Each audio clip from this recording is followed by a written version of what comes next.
This week's podcast is brought to you by eat2evolve.com. Pre-made, ready-to-eat meals. All you got to do is stick them in the microwave. Eat2evolve.com is sponsoring me in an effort to eat healthy with my wrestling schedule. All I ask is you check out the site, maybe even give them a shot. Use the code COLT and get 20% off your first order. Eat2evolve.com. Put in the code COLT and grab 20% off over at eat2evolve.com. Wrestling Anonymous, please hold. Welcome to Wrestling Anonymous, a hotline and storytelling podcast where the stories come from you, the wrestling fan, or friend of a wrestling fan, or just a kid who was friends with a neighborhood kid who made you go to the local wrestling show and you have some weird experiences that you need to share, that you can share and call in. And I'm your curator of all that is wrestling stories, your host and man with thousands of wrestling experience of his own, Colt Cabana. This is a free and fun podcast. If you want to support, you can. On the Patreon, there's 2 bonus shows every month on the 1st and 15th with dozens of other never-before-heard phone calls. You can also support by rate, reviewing, and subscribing, telling your world on social media, spreading the word, or maybe you have a story of your own that just needs to be heard. Maybe you're at Universal Studios this week where AEW taped 50-plus matches for AEW Dark. Now, I can't recall any stories that you might have had because I was both wrestling and working as a producer for the whole day, but there's got to be stories of not knowing that AEW was doing this, but being in the park, and the next thing you know, I don't know, JD Drake is hitting on your girlfriend or something. And if you do have that story, there's 2 very easy ways to share that story with the world. Email a voice memo to 87cabana34@gmail.com or pick up the phone, dial 87cabana34. That's 872-222-6234. 87cabana34 is the number, so give it a call and leave a message after the beep.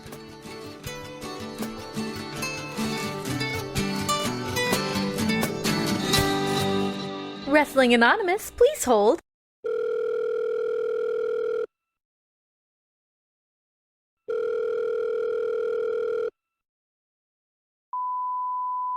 In 2001 in Athens, Georgia, where I was a freshman at the University of Georgia. You know, like most freshmen, you go out drinking a lot, and this particular Friday night was no different. We were out drinking at a Clayton Street there in Athens, Georgia, which, if you're familiar, has a lot of bars.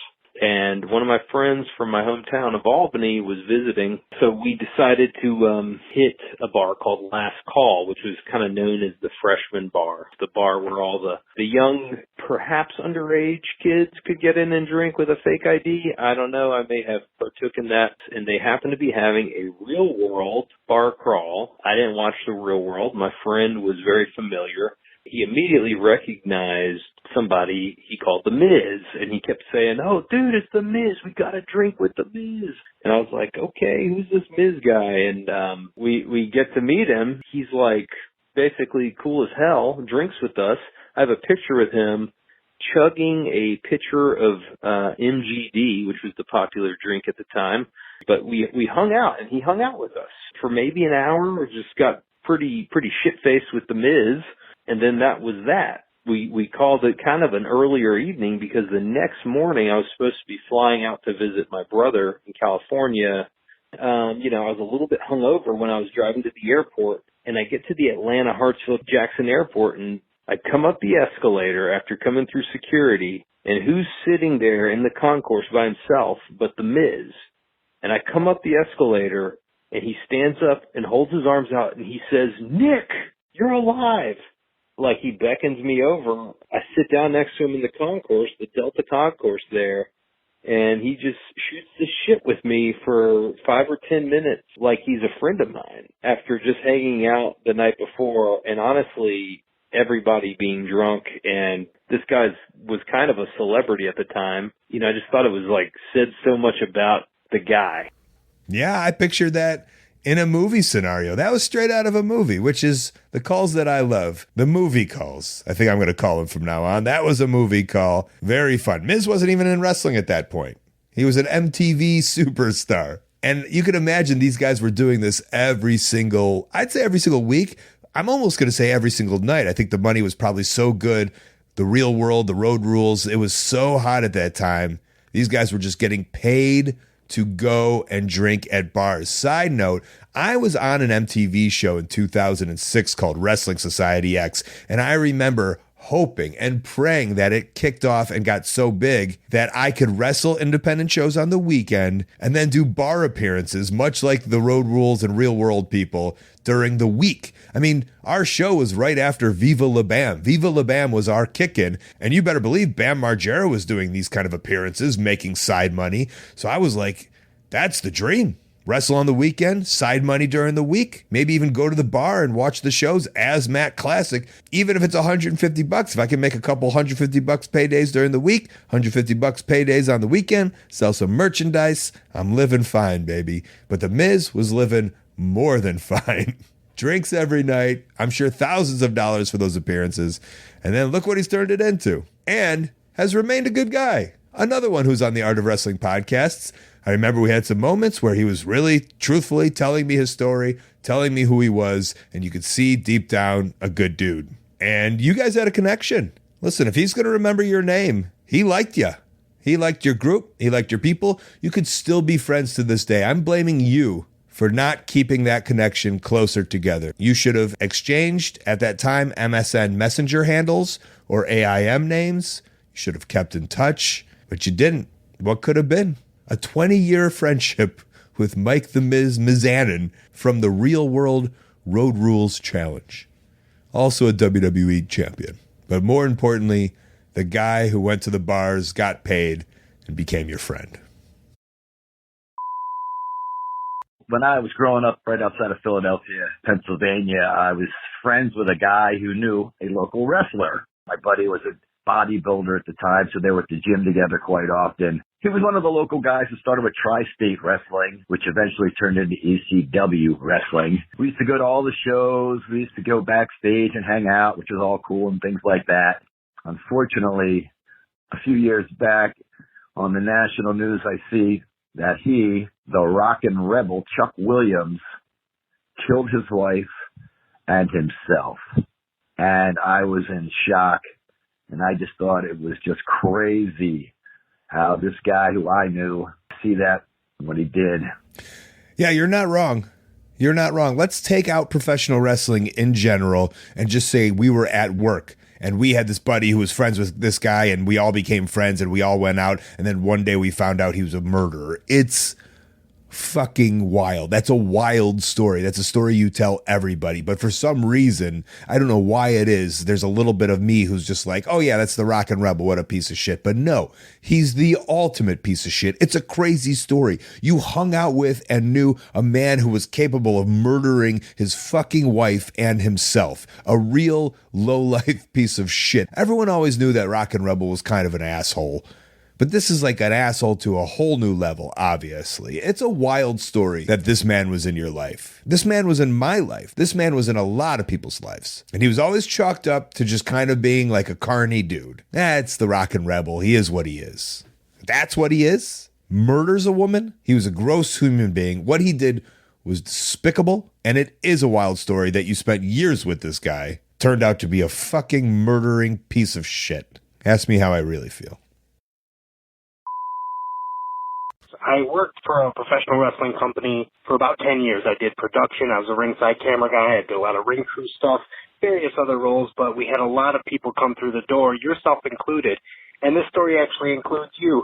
You see, we had Jake the Snake quite a few times, and he was always, quote-unquote, on his best behavior. It was during those years where you never knew what you were going to get from Jake, but we'd had him 3 times prior, and we actually brought him to my hometown, upstate New York, where there's not a ton of professional wrestling, especially on the independent level. So bringing a big-time star like Jake was a huge deal for the town. And he showed up, and he was in rare form, we'll say.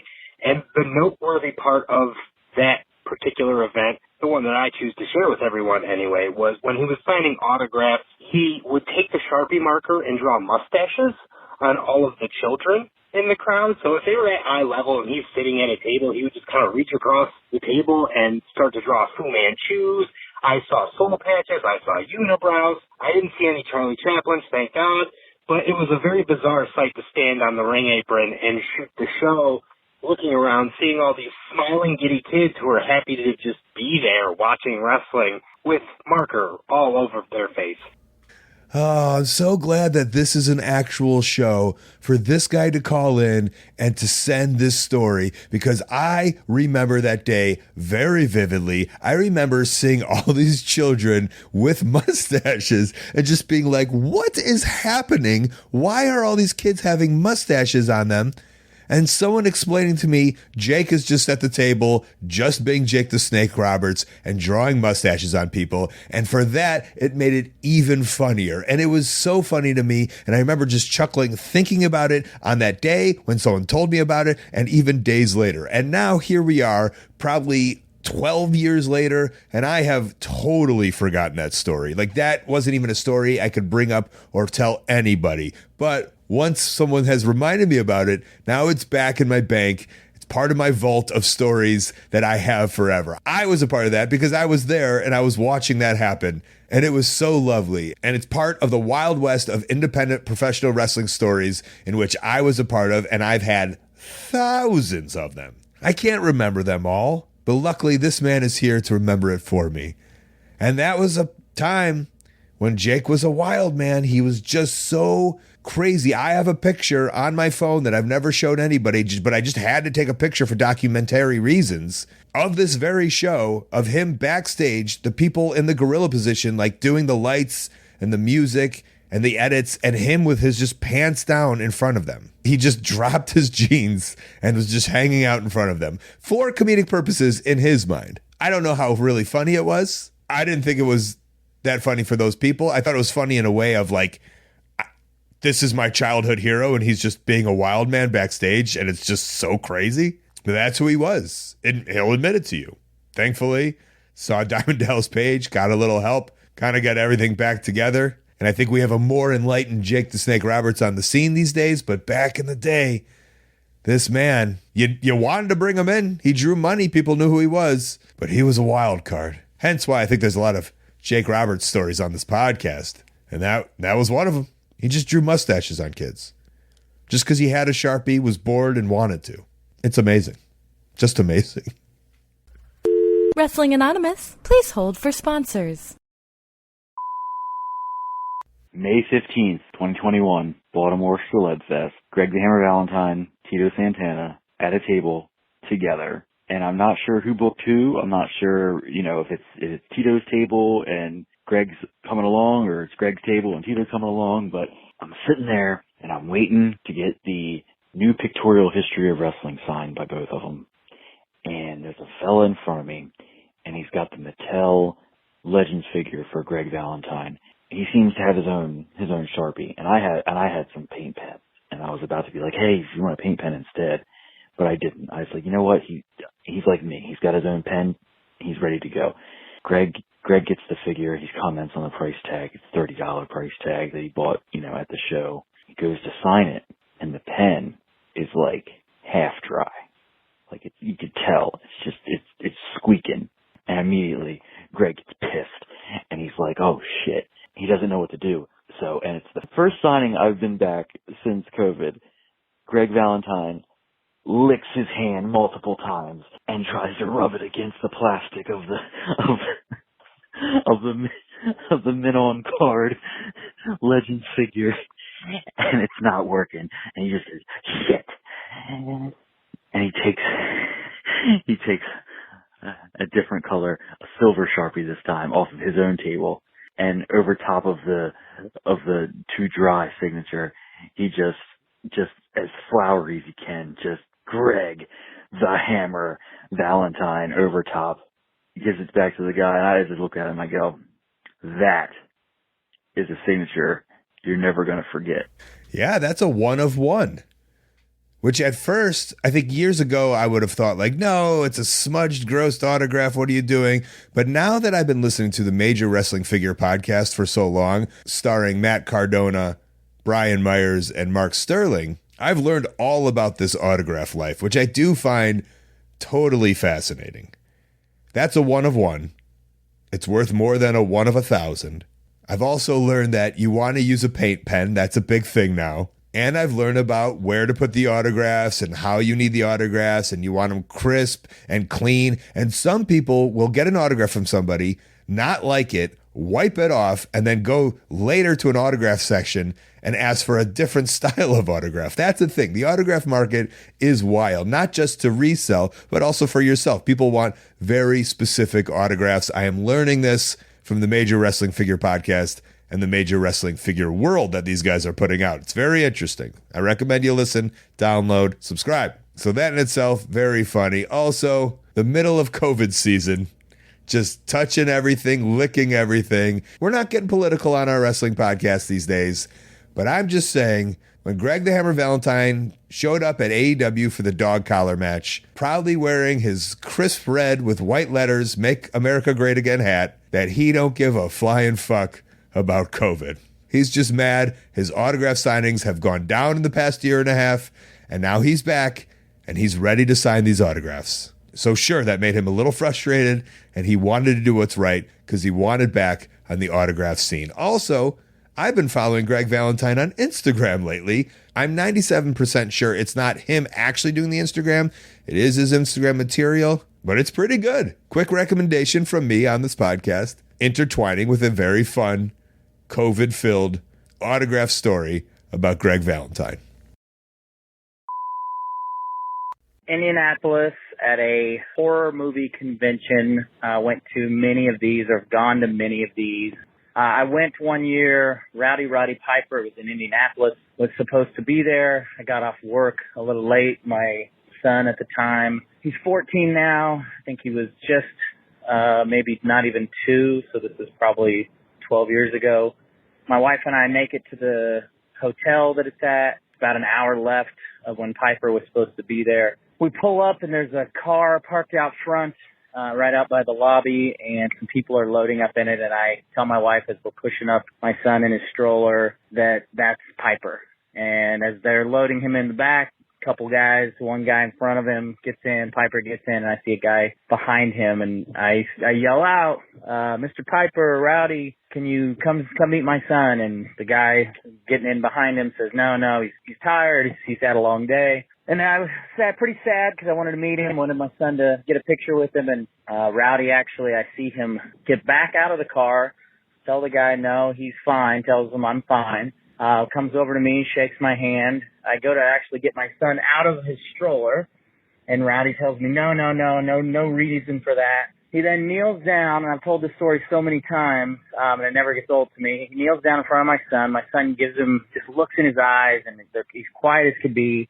And Piper looks him in the eye and tells him how great of a man he was going to grow up to be, how he was going to grow up and be a president or a doctor or a lawyer or something way bigger and better than a wrestler or anything he was going to be, which is funny because obviously I was there to see him and looked up to him.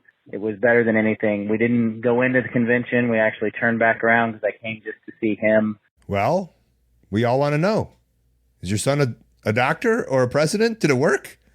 Did Roddy Piper's words work? Did Roddy Piper know? Maybe it's not his words.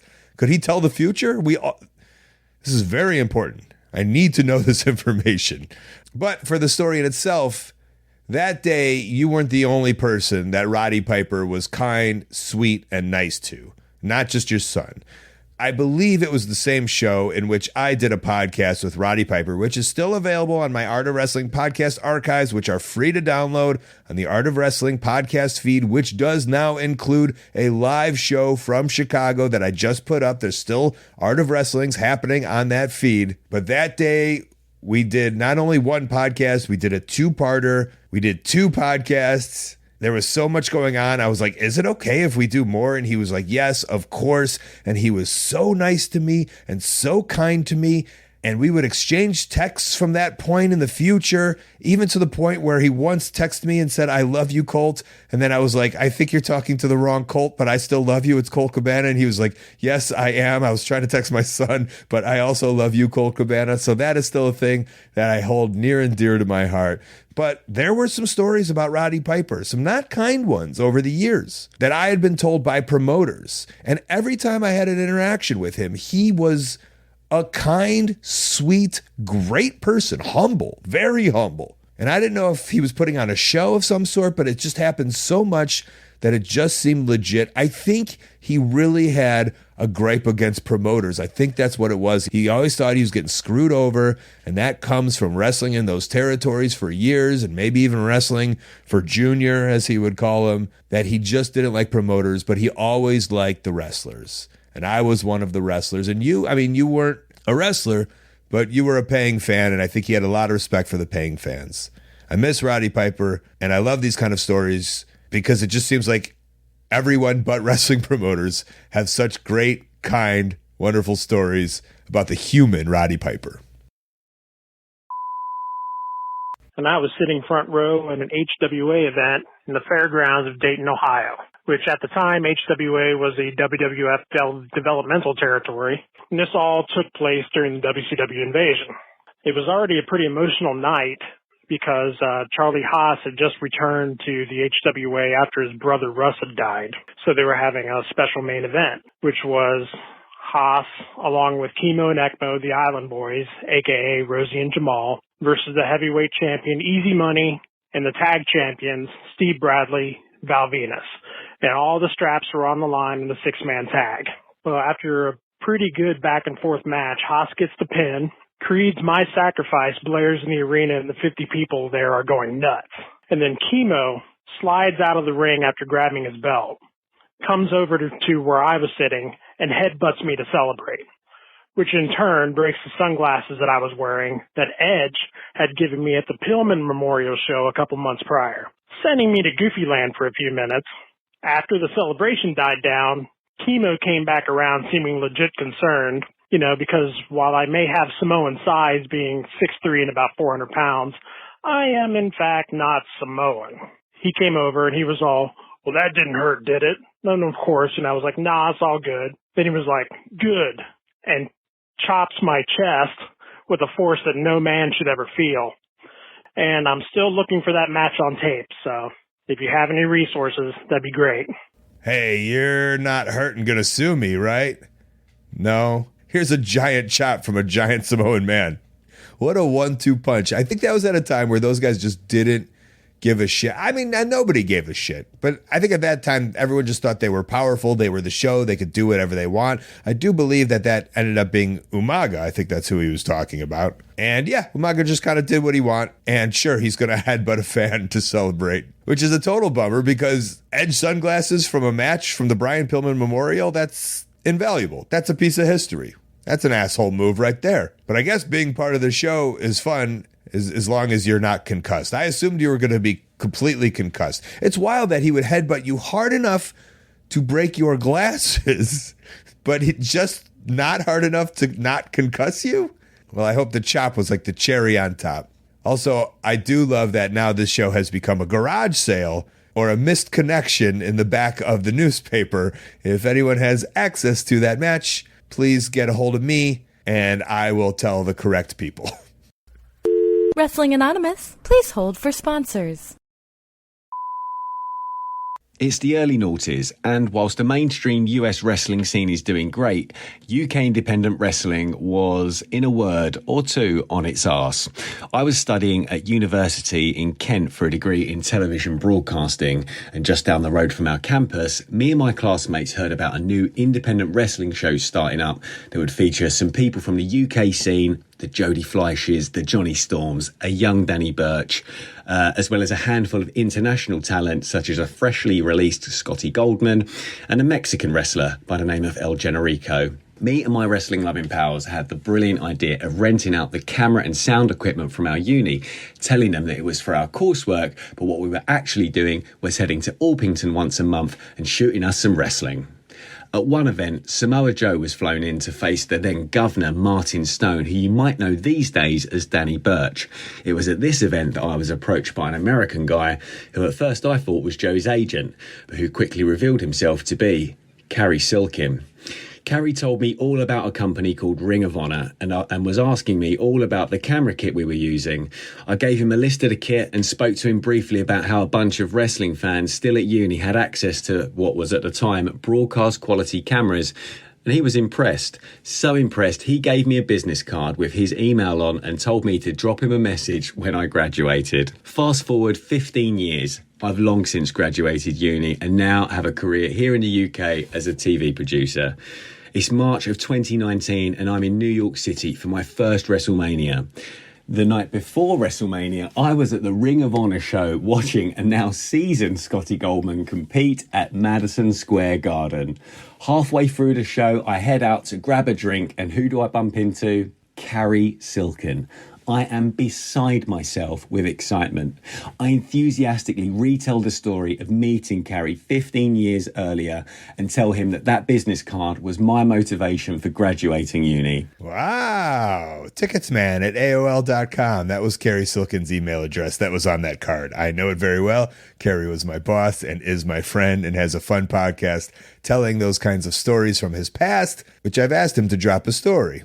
Hopefully he does, anonymously. I know the story was about a guy in the wrestling industry giving you a will or a way into the world of wrestling or TV or production, and you holding on to the love and the memory of that, and then seeing the guy who gave you that will or love or memory years later, and it was so romantic for you. But before we get to that, for me, it's stealing your university gear and then taking it to a wrestling show, which I know sounds like stealing, but when you really look at it, I pay so much money into the university system that, yeah, you have the right to do whatever you want with that material. I don't care if you tell them that you're making a student film and you're going down the street to tape Marty Scurll versus Zack Sabre Jr. in Essex County in front of 100 people. You have the right to do that. You are paying so much money for university, at least in America. I don't know how it is in England. I can only assume. So good on you for taking advantage of what you had around you. I feel I was always good at that. Working at a school, using their photocopier to make flyers,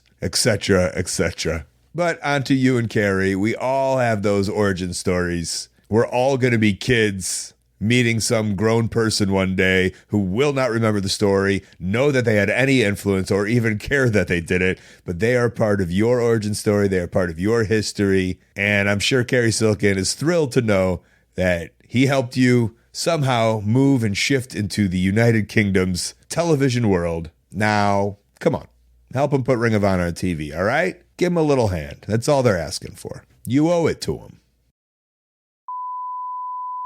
So it's 98. I'm 18, right? I'm working security. I'm doing San Diego Comic-Con that year. One of the things we had to do was escort people and to their booths for signings and stuff like that. Towards the end of the day, they say, hey, man, we got one more escort for you guys. The Undertaker is going to be here any moment. You guys need to run down the hallway. You guys need to catch up with their crew and make sure he gets to his booth. We're like, all right, cool. We're running down the hallway. We're like trying to catch up with him. We finally catch up. Now the Undertaker is walking forward. We don't see his face yet, but we know it's him. We clearly see he's only about 10 feet away. I'm literally staring at the Phenom. I'm looking at the dead man from behind him, just like, wow, this is the Undertaker. I cannot believe I'm here with this guy right now. I was a huge fan of the Attitude Era. So we're walking down the hall. We're getting to the booth. Everything's fine. Everyone's screaming, Undertaker, Undertaker. Undertaker finally turns around. And there it is. 2 inches by 5 inches, big plastic shiny San Diego Comic-Con badge. Mark Calloway. I stared at his badge for about 2 or 3 minutes in shock, disappointment, and just my whole childhood down the drain. The Undertaker's name was just Mark. That's how you found out? You know, there's a whole internet available to you. They'll tell you everybody's name. Are you going to freak out when you find out my first name isn't really Colt? I hope not. Yeah, man, it's Undertaker. Old Mark from Texas. He loves guns and the thin blue line. He is what he is. That's what it is. You're a hero. I also feel you're a little old to be freaked out by that, but I guess we all learn about Santa Claus and the Easter Bunny at specific ages. For you, it was a little bit later. I do understand there is that one moment for everybody, and it just takes all the elements at one time to kind of zoom into one specific place. And it was just seeing this giant man that you were a fan of, and then just seeing a regular old government name on his badge. It took you out of it, which I get. But hopefully, in the future, you could suspend your disbelief and just enjoy the show. Forget that happened, and just enjoy some good old-fashioned Phenom on a bicycle riding to the ring. I ended up seeing a girl once I'd got past that stage in my life. Once I'd gotten over wrestling, I had a date. And that could be a little lesson to some of you. I ended up seeing the girl that ran the cafeteria for the local wrestling. And I went and picked her up. I had to pick her up one night. And I couldn't understand why she wasn't like out of the school gym that they were doing it in. And I came in, I was like, what's going on? And she's like, well, the champ got up on the top rope. And he was not entirely sober.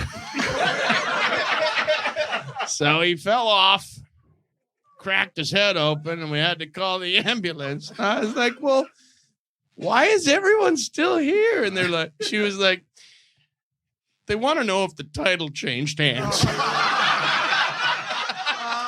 Well, I know these calls are all anonymous, but I'll be honest here. That was from a live podcast that I did in Edinburgh, Scotland, and I believe 2016 or 17. It actually came up on my Facebook memories because I had put this on YouTube, and it was just Glen Wool, the comedian, telling this story during the Edinburgh Fringe.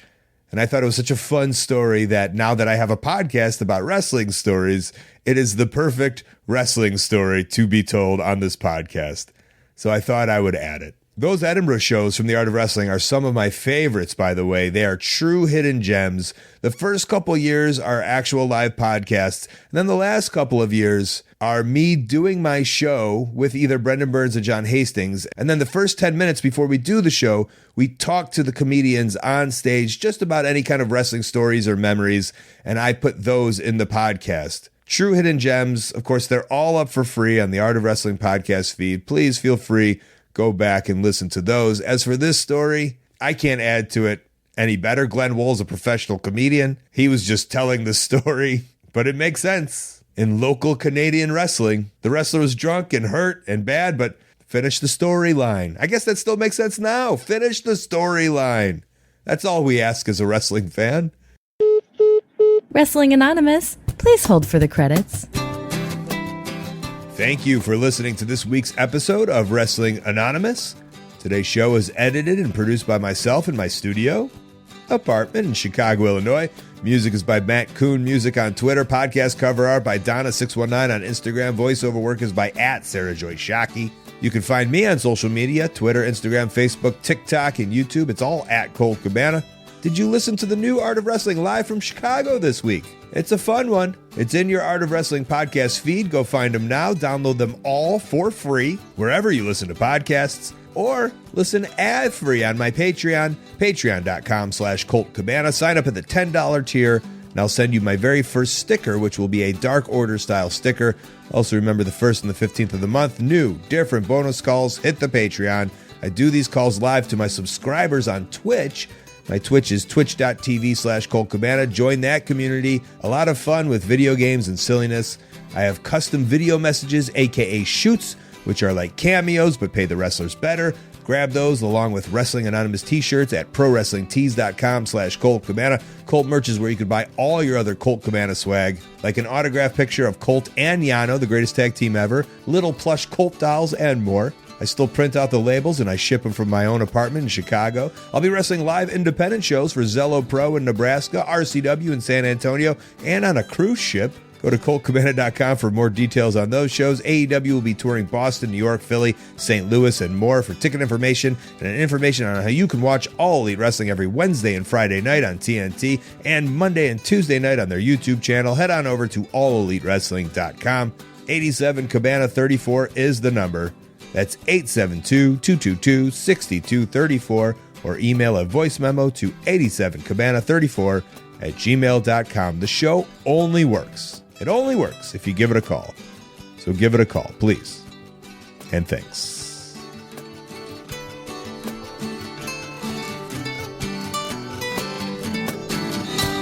Thank you for calling. Goodbye.